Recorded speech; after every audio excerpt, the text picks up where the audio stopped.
Here in New York, it's time for Paul Rieckhoff, host of the Independent Americans podcast, who's on with us every week. And yeah, that is interesting, right? It's the people, children, as Robert says, but just the people, yeah, okay, they're angry at Israel, but they're also angry at Hamas, he says. They want this thing over. Yeah, really important story from Robert. I think two sides of it. One, the peace talks. Every American should be rooting for the peace talks, right? And the return of 20, we think, hostages that may still be alive. 2 years they've been held in brutal conditions that we can never lose sight of. The other side of what I saw in that story, it's very important, is it's a sign of America's power, America's soft power, that we don't talk enough about. What you see on the side of those food and aid packages, American flags.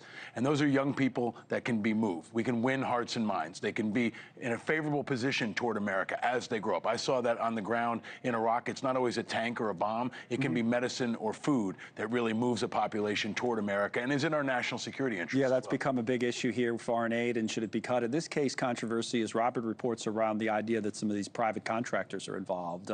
Any issue, in your experience with things like that, or I mean, whoever can help? It's always a concern. Robert's there, and it looks like it's running pretty smoothly. I think the bigger issue is that America's government should be investing in foreign aid. I mean, this has been part of the American diplomacy and defense strategy for generations. It's worked. You can't always go in with a tank, but if you can go in with medicine, you can go in with food. You change an 8-year-old's mind for the rest of their life and start to work on that next generation, because those little kids grow up to be angry teenagers, right? And you want them on our side, not the enemy's side. You don't want them to be prone to extremism from Hamas and others, and that's how you really get to the middle of the population, and how you neutralize Hamas, because they go to Hamas often for security, for food, for aid. If we can be that alternative, that's in America's interest. The president said the next 48 hours are crucial. Let's hope by the end of the week they get something, whether it's, whoever wants to get their credit, Jared Kushner, Steve Witkoff, whoever.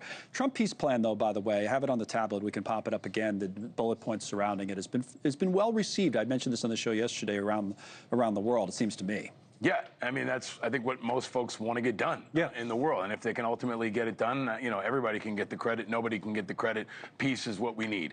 And I think right now it feels like there's more war almost every single day. And this is a glimmer of hope on the anniversary of October 7th, which, frankly, I still don't think got enough attention in this country. It's Israel's 9/11. Yes. It's been a game-changing experience for the whole world, and that fighting continues, and we need peace. That's in everybody's best interest. Where there's more controversy surrounding this president is domestically. He's about to hold this event at the White House. We'll cover it, like I said, as we cover everything. Antifa is the subject. Troops in American cities is kind of the backdrop, especially Portland. And this idea of whether you can designate an idea as a terrorist organization seems to me in the backdrop as well. What do you make of all this?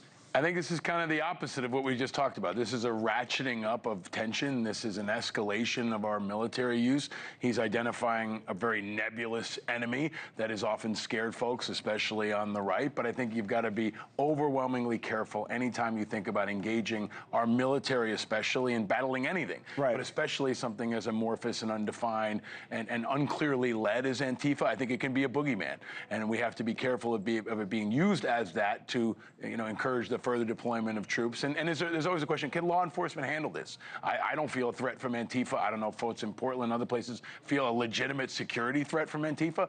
I'm not scared of Antifa. I'm definitely concerned about Hamas. I'm concerned about Russia. Those are more immediate threats to our national security than Antifa protests. What about the deployment of these troops more and more? There's a map now on the tablet we can put up. The cities with the highest reported homicide rates is how this breaks down, Republican and Democratic governors. And you see there what the president is doing is looking at some of these cities and saying, and this was a quote the other day, he's going to go city by city in deploying federal assets, many cases trying to use the National Guard to try to bring rates like this down. I mean, what about that? That phrase stood out to me when he used it, city by city. In other words, not stopping where this has always been the plan, and I think it's dangerous. I think it's unnecessary, and I think it's unacceptable. It's why it's never been done in modern history. Nobody joins the 82nd Airborne or the National Guard because they want to clean up a park or they want to fight a homicide rate. Right. It's about whether you're using the right tool for the right problem, and I think there can be a much more comprehensive approach to fighting crime that doesn't include our military. I think it's using the wrong tool for the wrong situation. That's why it's overwhelmingly unpopular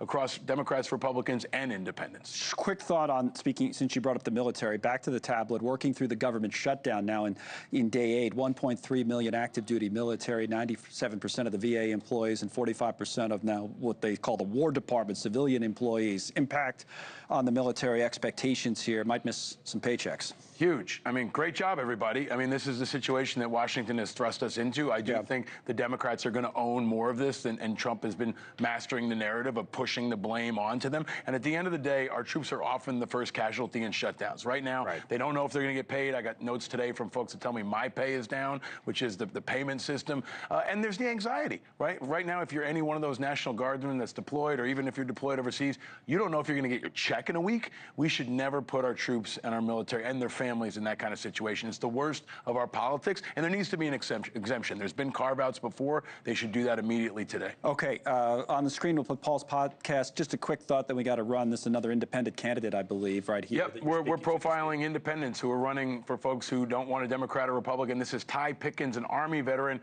running in Mississippi. He was a Democrat, dropped the D, and now he's running as an independent, and it's an insight into how people are fed up with both parties, and they're looking for independents like this guy. All right, independent Americans. Wherever you get your podcasts, as they say. Thank you, my friend. Thank you always, sir. See you next week, Paul Rieckhoff. Call me.